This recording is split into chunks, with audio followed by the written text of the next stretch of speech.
Should we kick things off?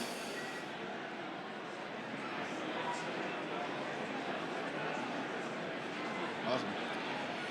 ETH Denver.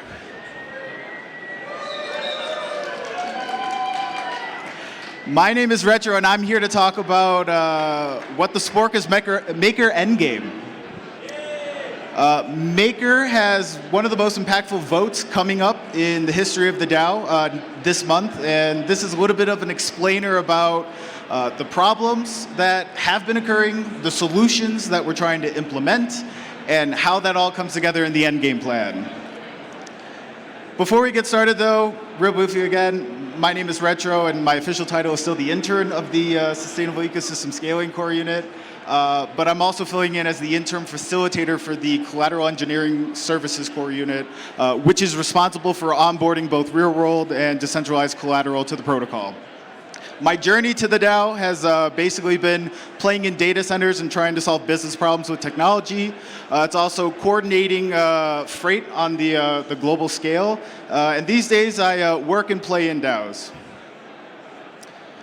Again, one more little break here. Some disclaimers. These views are my own. I do not represent all of Maker. This is definitely not financial advice. This definitely is not legal advice. But for anybody that's experiencing similar problems in their DAOs, this may be mental health advice.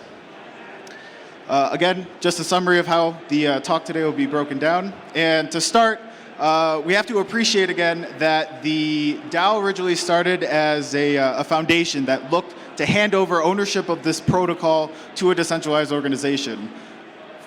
That really hasn't been done a ton before, and within the last year of operating as a DAO, we've kind of learned some problems. The first one starts at the very top of the governance layer, which is the MIP set, the Maker Improvement Proposal MIP set that we use to direct the organization as well as the evolution of the protocol. The unexpected addressable fields of governance really relates to what is and isn't allowed in Maker and how it works. An example would be, imagine a green field with a concrete slab dropped in it, and there's about 10 rules about what could be built there. From there, the organization may rise straight, but in a decentralized environment, it kind of branches out due to various different reasons that we'll get into a little bit. The main takeaway, though, from using the MIP set over the past year is that there was way too broad of categories of work and strategy that needed to be passed through the MIP framework. To reduce that, then, we have to find some way to scope the addressable work that we want the governance layer worrying about and answer some of these questions maybe a little bit more autonomously about how we can do certain things, or can I do certain things? Does that really need to go up to a token holder vote? When everything has to go up to a token holder vote, what we started to see was voter apathy, both due to the complexity as well as the volume and the impact that token holders could actually have on the protocol. What we saw in the forums was a lot of arguing instead of aligning on improvement at the DAO. The holder's role really became running the DAO, which related to approving budgets that even had things such as performance bonuses carved out and all sorts of random stuff. When the DAO is put in when the voters are put into a situation like this, they're really not in the position to lead, but they're experiencing a gridlock situation where there's just too much minutia to try to navigate. And most of the time, you can either play and participate in the politics, or you could just take a step back and hope that this self-running machine will keep running until there's something that comes up that you truly care about. But on that concept of something that you truly care about, the contributors were then put in a situation to run the DAO, because in situations where proposals needed a wide consensus, only a couple holders would show up. Over the course of the year, there were various attempts to solve this problem, such as introducing delegates, which allowed a token holder, who is the main stakeholder in the DAO, to give their voting ability to somebody else who is being paid to spend their time in the forum, to participate in those conversations, But what really happened was that contributors became the middle managers of the DAOs that were basically negotiating with delegates on issues that shouldn't have ever been brought up to that layer of governance. The contributors also had the opportunity then to prioritize pet projects. That isn't necessarily a bad thing because we wanted to innovate within the industry and within the organization.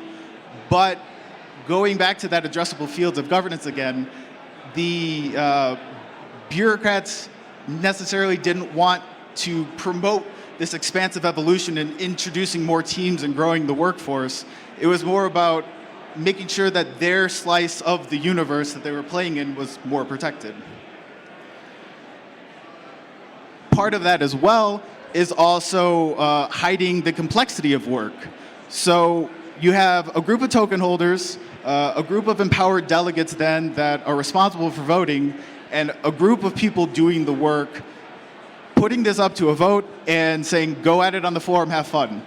We've attempted different things like orchestrating community calls to really unearth and increase the literacy and education of the stakeholders in the DAO, but work was hard to prioritize, and when that occurs, the movement tends to slow down a little bit. Something that was identified during the initiatives to onboard more real-world assets is that we truly needed experts in their field in traditional industries to come and contribute to the DAO. In the current core unit organizational model, these experts would have to be hired by the contributors. There would be minimal oversight by governance then about what defines an expert. And at the end of the day, it was basically just more contributors working on the wrong problems. There was poorly defined projects, and that resulted in misaligned outcomes. When we start to try to explore solutions to the problems that occurred, we want to make sure that the dependencies required to fix the problem are inherent in every level. If you look back to the 4 slides, what I was basically talking about was a strategy layer, a consensus layer, a coordination layer, and an execution layer to the operations of a DAO. So if we start to try to determine solutions to the strategy layer, the first step is really, how do you define what is best for the DAO and what rules should be made to make the process better? One example that we learned a lot from was, again, the onboarding of real-world assets, where originally it started out as an application process. Somebody would submit an application, there would be an initial review done by this independent team, and from there was a whole ton of politics about if the work was good, if this opportunity is good, and in every direction. So if we could just simplify and structure the governance layer, the strategy layer, to really be this executive function of the DAO, then we can start to have greater alignment throughout the entire organization. Once you have a strategy, though, it has to be empowered. You can write it down, you can talk about it all day, but unless you're in a position to actually act on it, then where is it going to go?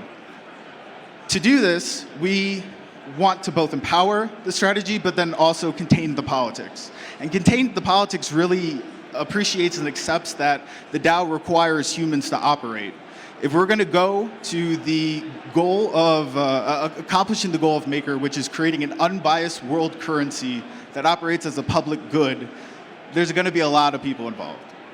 So to empower strategy and contain the politics, we start with defining the governance layer purely as a strategy layer. Again, elevating the token holders to being that executive or strategic function of the DAO, and define process owners, or somebody that has to play in the process of consensus, the politics of negotiating and highlighting good strategies or bad strategies. We really want the strategy to develop from this organic place and then allow the consensus to occur across the entire governance layer of the DAO. Maybe not necessarily contributors, but we'll get to that in a minute. From there, what that really breaks down into is that we're establishing a class of governance only for strategy, and we're separating the politics of agreeing on that strategy to a different function. As a little bit of a preview, it's basically the delegates again, but restructured. And the intention of the delegates, again, were to allow token holders to both use their time more effectively and offload the requirements of studying and learning these concepts to someone else, but also give smaller token holders the ability to rally around a purpose or, in this case, a person and their personal platform to deliver on their intent, even for minority holders.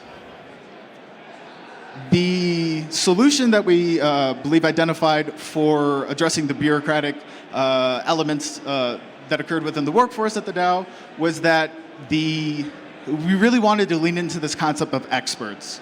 What we're trying to do is hard. I think you can ask any project here that they've run into roadblocks and had to ask for help and bring in people to their ecosystem.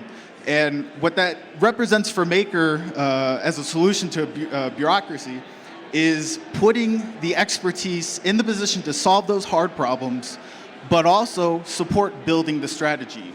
And now hopefully you're starting to see this concept emerge where you have somebody who's responsible for defining the strategy, and now they're actually receiving resources from the DAO to do so.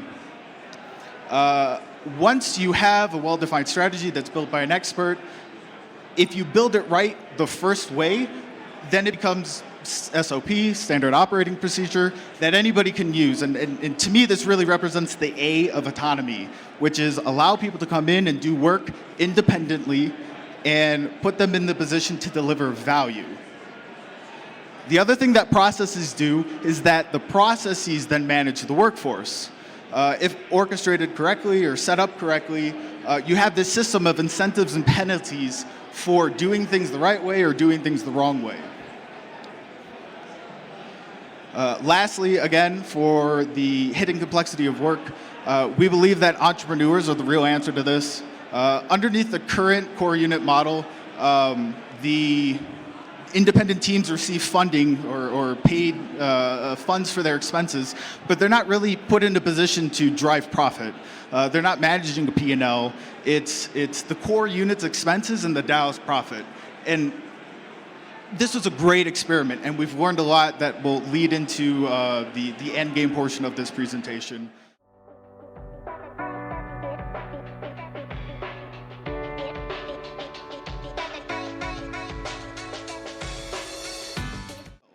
Autonomy is the ability to do what you want within a certain set of constraints.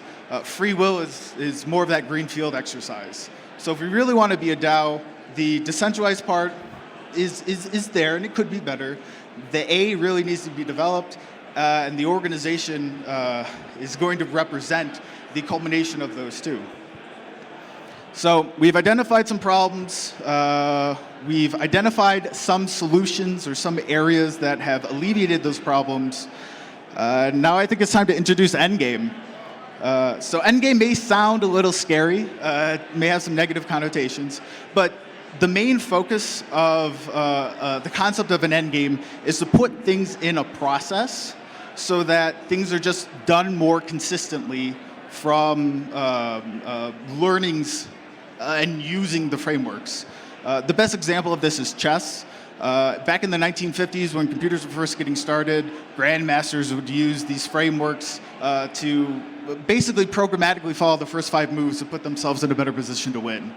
Over time, these days, chess tournaments can see 15, 20, 25 moves following the same process. So think about that from an entrepreneurial standpoint of if you're wanting to start a business, you have a rule book here, and you just have to go out and do what you're best at within the system. So that's what Endgame is, and let's start to break down how we attack the problems and solutions with Endgame components. The first one is the Maker Constitution. This is structuring the organization at every level to follow that concept we talked about of strategy, consensus, coordination, and execution. Alignment engineering is the overall principle that the Constitution attempts to tap into, because answering the question of what is best for the DAO needs to be defined somewhere. The Constitution does this by acting as this ossified concept of what is Maker.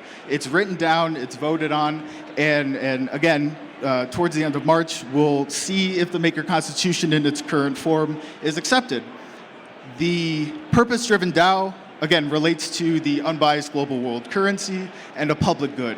And from there, in order to tap into more of these powerful concepts that unlock this decentralized organization, the Maker Constitution defines those concepts of separating the strategy layer and putting people in this position to play their role and only their role within this machine. The structured innovation is created by a process-oriented approach about requiring experts to contribute to the building of new processes. But then once you have these processes, that really leans into unleashing competition and entrepreneurs to play in the ecosystem and create value, both for themselves and for the protocol. Moving from the Constitution, the first group that needs to be appreciated, and it's a difficult concept to try to grasp, is this Constitutional Voting Committee. What a Constitutional Voting Committee is a collection of token holders.